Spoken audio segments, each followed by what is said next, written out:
people could be on hold. Neighbors are upset about having to camp nearby, and the area could be in danger of flooding. Wait a minute, didn't we do this story last week? Oh, I see. This time, it's in Salem. And we're starting to hear the same old story almost every time we report on crime in Portland. Well, I don't ask an officer to come see us anymore because they don't have time. But we're unable to meet that request. An hour later, no one showed up. We don't have enough resources to address the problem. So what are police doing? Here's the story. I'm Dan Haggerty. Hi, hello, it's Monday. Hope your weekend went well. Thanks for being with us. This is The Story. All the ways to communicate with us at the bottom of your screen. Please email us at thestory@kgw.com. You can also find me on Instagram and Facebook. Send a carrier pigeon, knock on the door, pass me a note in class. Lots of ways to get a hold of us, or use that hashtag HeyDan on Twitter. Now, we want to start tonight by talking about something important. We want to recognize that today is Indigenous Peoples Day. Indigenous tribes have lived in Oregon and Washington for centuries. But because of violence and racism, there are only 9 recognized tribes in Oregon today. 7 of those 9 have reservation land. According to data from last year's census, there are about 129,000 people in Oregon who identify as full or part Native, a little more than 3% of the state's population. Many of the tribes who lived here were forced to sign treaties, giving up their land after white settlers started arriving in the 1850s and 1860s and started fighting the native people who lived here. Many of those tribes were moved to reservations. But in the 1950s, the government started terminating the tribe's recognition, and they started taking that reservation land back. This is video from that time when the Klamath tribes were terminated. It took several decades for the tribes to get their sovereignty back, and the members of those tribes have fought hard to preserve their land and their culture. This year is the first year Oregon will celebrate Indigenous Peoples Day rather than Columbus Day. Let's hear from Terry Brigham Price. She's part Cayuse, part Walla Walla. Her family is well known for fishing in the Columbia River Gorge. Well, first of all, he was lost. He didn't discover anything, and he was a monster, you know, and it's that, to me, that just goes along with how little is taught of other cultures and other people in the school system. I think it's good that it's happened. I think some people are taking it too far. Like, you can't erase and forget, which is what they were doing to us.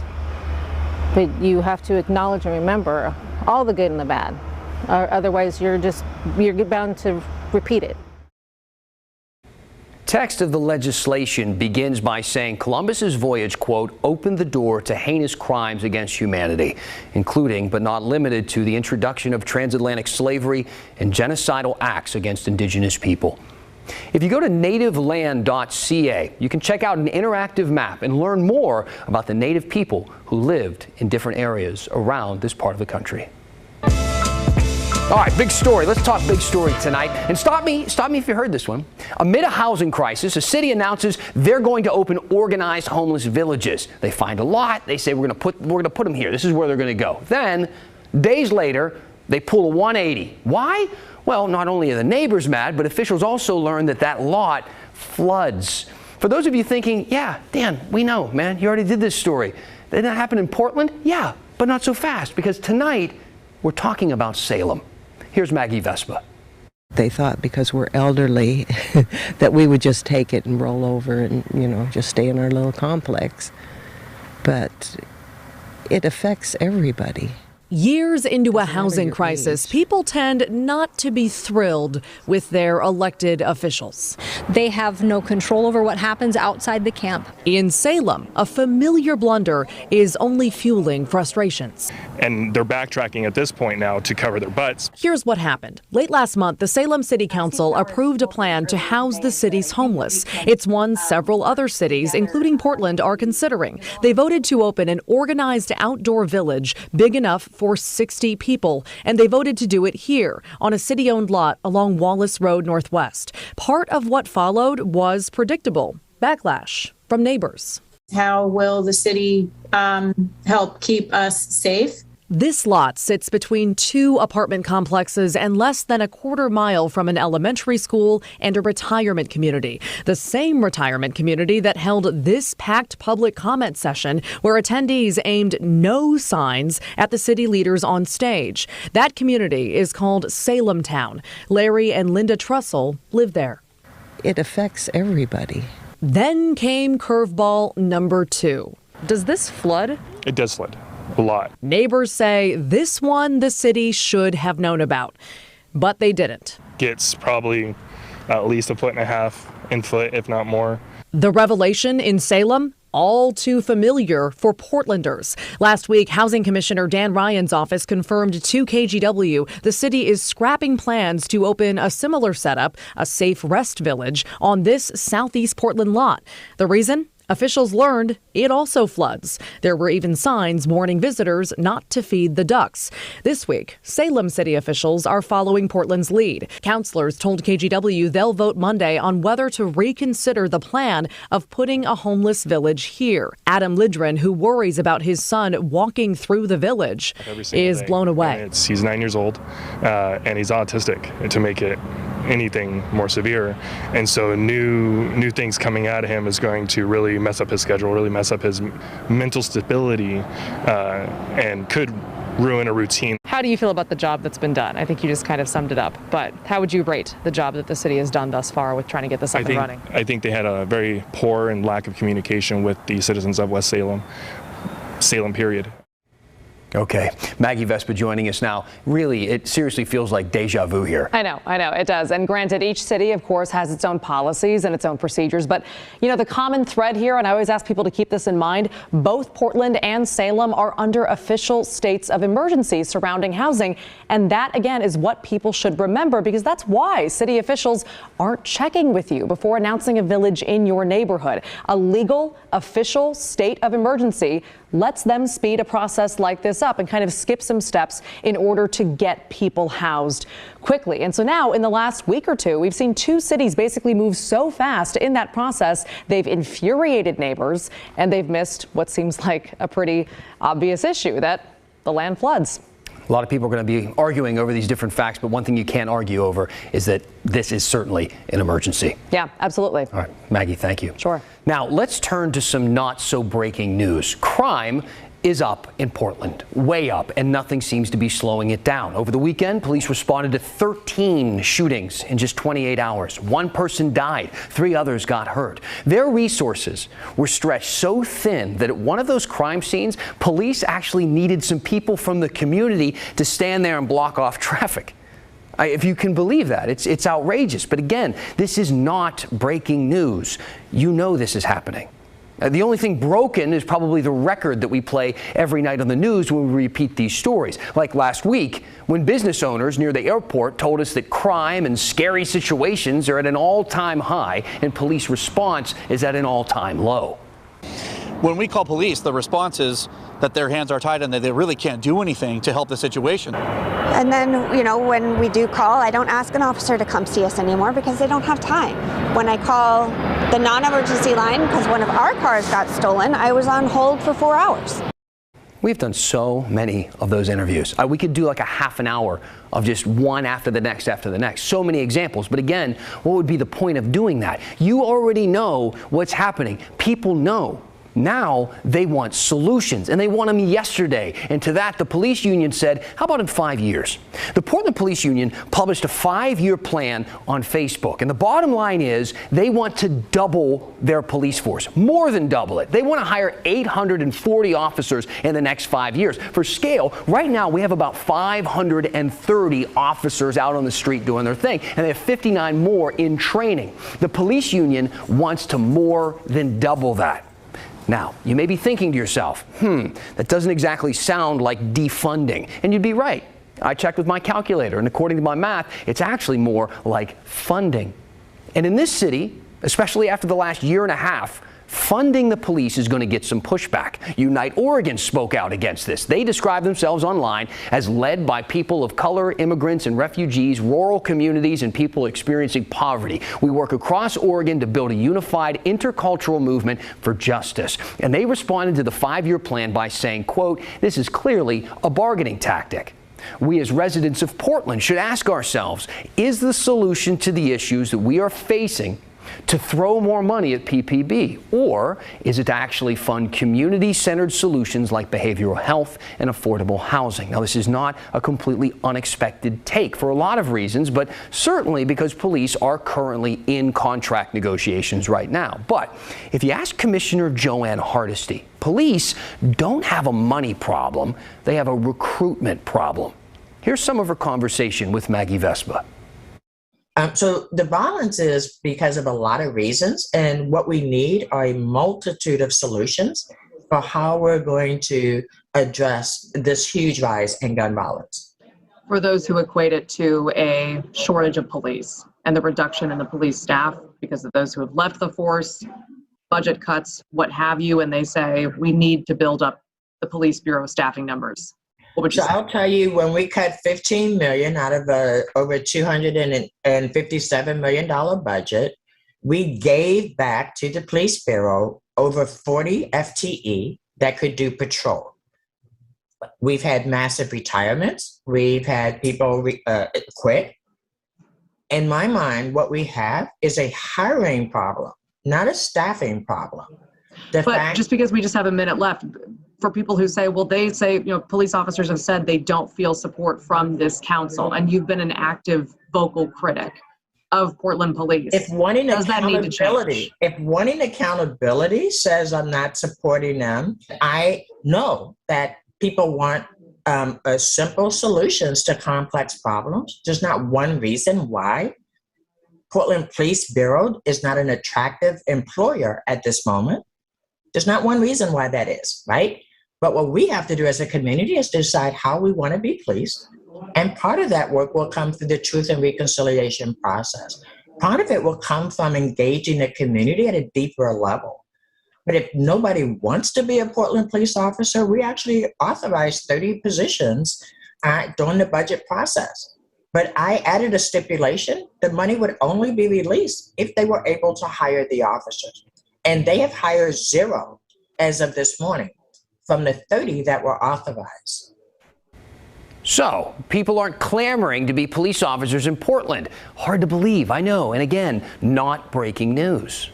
The staffing issues, or the hiring issues, however you want to put them, they started even before the pandemic. We knew dozens of officers would be retiring and that it could cause a problem. But it only grew over the past year. As gun violence surges across the city of Portland, the agency tasked with investigating those crimes faces a staffing crisis. Since July 2020, the Portland Police Bureau has lost 129 sworn members. 75 retired and 54 resigned. That includes officers, detectives, and command staff. To put that into perspective, the year before saw 6 retirements and 4 resignations. And the year before that, there were 45 retirements and 9 resignations. Take a look at this graph. It shows the amount of overtime hours worked each month. See that spike? That's last June, the height of Portland's protests, a month when police staff worked over 85,000 hours of overtime. Officers averaged almost 1,800 hours of overtime a day. It also happens to be the month shootings in the city started to increase. Okay, let's bring in Mike Benner for a second and talk about the crime that we saw over this past weekend. We reported that at one of the scenes, police were stretched so thin that they were actually asking people in the community to help block off the street, to block off this crime scene. What can you tell us about that and just the way that resources played into the work they had to do? You're exactly right, Dan, and it's pretty wild. We understand that at one of the scenes this weekend that neighbors had to come in and block streets while officers collected evidence. As you said, the Bureau was stretched so thin they had to go down that road and do that, which is pretty remarkable. At another scene, we heard that a lone sergeant, one sergeant, was by himself collecting evidence. Typically, we'll see a number of law enforcement officers doing something like that. But at this one scene, there was just one person. This is stuff we've really never heard about before. And it's worth mentioning this weekend, the 13 shootings in 28 hours, more than 150 shell casings were discovered at all of these scenes.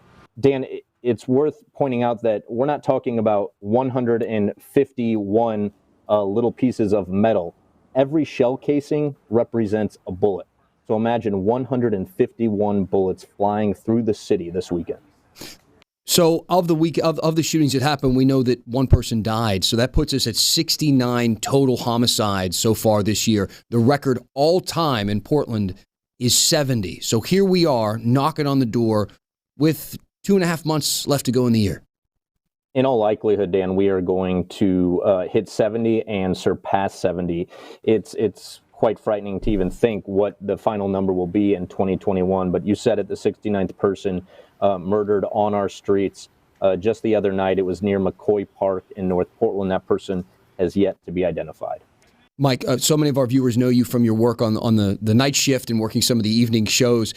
Recently, though, KGW's kind of reassigned you to work primarily on shooting coverage and trying to figure out, where the city goes from here and kind of what is happening in the city. Can you talk a little bit about what we can expect from your reporting? Yeah, I'll be teaming up with my colleague Kyle Aboshi on covering gun violence in the Rose City. I'll be the one kind of on the streets and in the neighborhoods talking to people impacted by the gun violence, talking to the victims' families, that sort of thing, while Kyle will be focusing on the investigative side of things and looking at trends. This is nothing we're necessarily proud of, but obviously it's something we have to cover because what we're seeing here in Portland is just off the charts. It really is. You said it. All right, Mike Benner. Thank you, sir. Now, last year we heard what? Chants from protesters upset over the murder of George Floyd and a lot of other incidents of police brutality. They wanted their government to defund the police. And a lot of their government leaders heard that too. We know Portland police have lost millions in last year's budget. And the same thing happened in cities across the country. But now some of them are starting to go the other way. A New York Times article that we think is worth your time describes how leaders in several cities are starting to increase spending on police as crime rates rise. New York and Los Angeles both increased police spending after cutting it last year. So did Austin, Texas. The mayor of Burlington, Vermont, went from cutting the police budget to raising it and giving officers a $10,000 bonus to stay on the force. But the article zeroes in specifically on Dallas, Texas, where the city's liberal mayor increased police funding, aiming to increase the number of officers that they have on the streets there. And he says that when he did it, no one protested. No one came to public hearings to speak out against it. Now, according to the article, those officers are trying to figure out how to now reduce the historic rise in crime that they've seen without targeting communities of color. After 299 days in the hospital, a COVID patient is finally headed home after battling the disease for nearly an entire year. Now this weekend's our anniversary. So please go way home. When the story continues.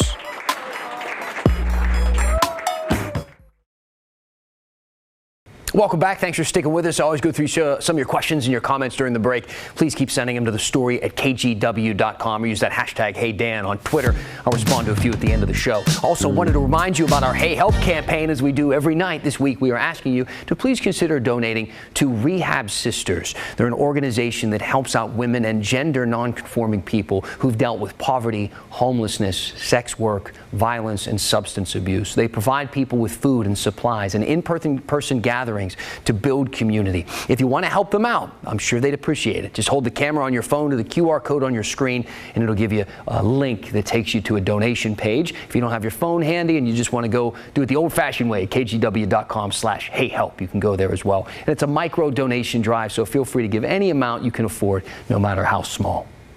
Now, one of the scariest parts of the COVID pandemic is that if you get COVID, especially if you're unvaccinated, there's really no telling how bad it's going to be. I mean, some people have no symptoms at all. Some people have mild symptoms. And for some people, it hits hard, like really hard.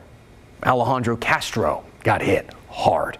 Caught the virus last year around Thanksgiving, before the vaccines were available. He spent 299 days in the hospital. Very quickly, during that stint, machines were the only thing keeping him alive. But after 10 months, Alejandro is finally home. Pat Doris reports. Pictures from his family show the early days at Providence Hospital in Portland when it was still not clear that Alejandro Castro would survive COVID.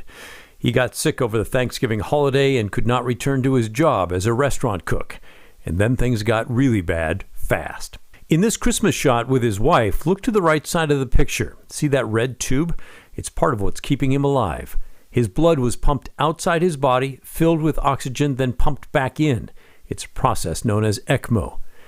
His doctor said COVID had attacked his lungs, leaving them worthless. And it just does direct damage to the lungs, to the point that they're not able to do their main job, which is put that oxygen into the bloodstream. Because there's so much stuff in the lungs, there isn't room for that oxygen to get there and get into the blood. Typically, ECMO patients spend a couple of weeks or maybe a month on the machine.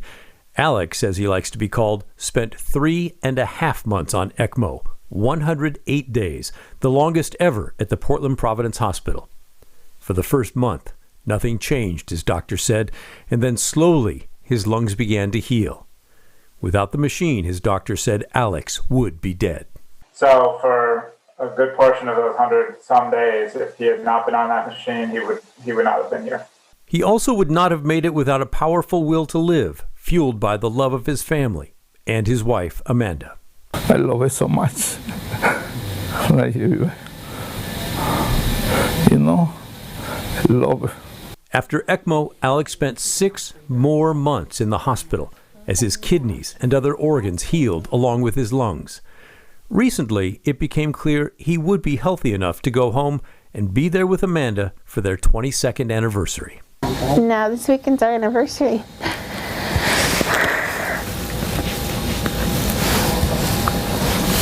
So, please go way home.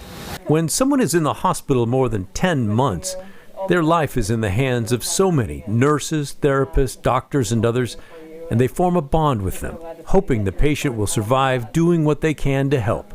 Often, with COVID, it's not enough. But sometimes, it works out. And so when Alex rode a wheelchair down the hospital hallway toward the exit, they were all there, cheering the victory for him and for them.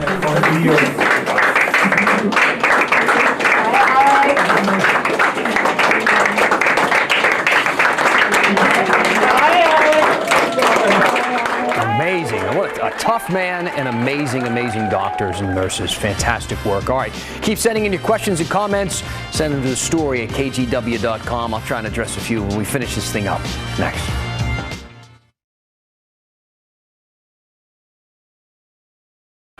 All right, a couple of different comments and questions. Mike wrote in and said, if not for advances in medical technology over the past 30 years, that's when the city passed its all-time number of homicides during the year, we would have already passed 70 killings during this year. He says it's not apples to apples. So I guess, I don't know. I've never really thought about that.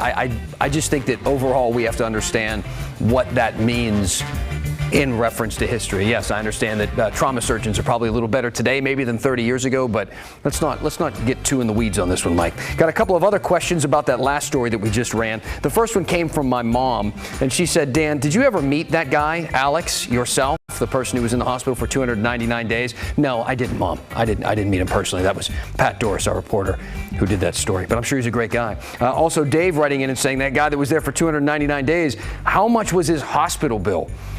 So a lot of people ask that question. I think that's the second thing that everybody wonders. First, hey, is he okay? And is he going to be home for the holidays? That sort of thing. And then the second thing is, how much does it cost to stay in the hospital for almost a year? They wouldn't give us an exact number, but the hospital said whatever insurance doesn't provide, they are just going to go ahead and take care of it. So they're not sending this guy home after surviving all of that with some enormous bankrupting hospital bill. But I assure you that the dollars and cents were a figure that would stagger your knees. But the end of the story is him going home. So that's great. Fantastic work for the hospital and the doctors. Thank you so much for writing in. We'll see you back here tomorrow for the story.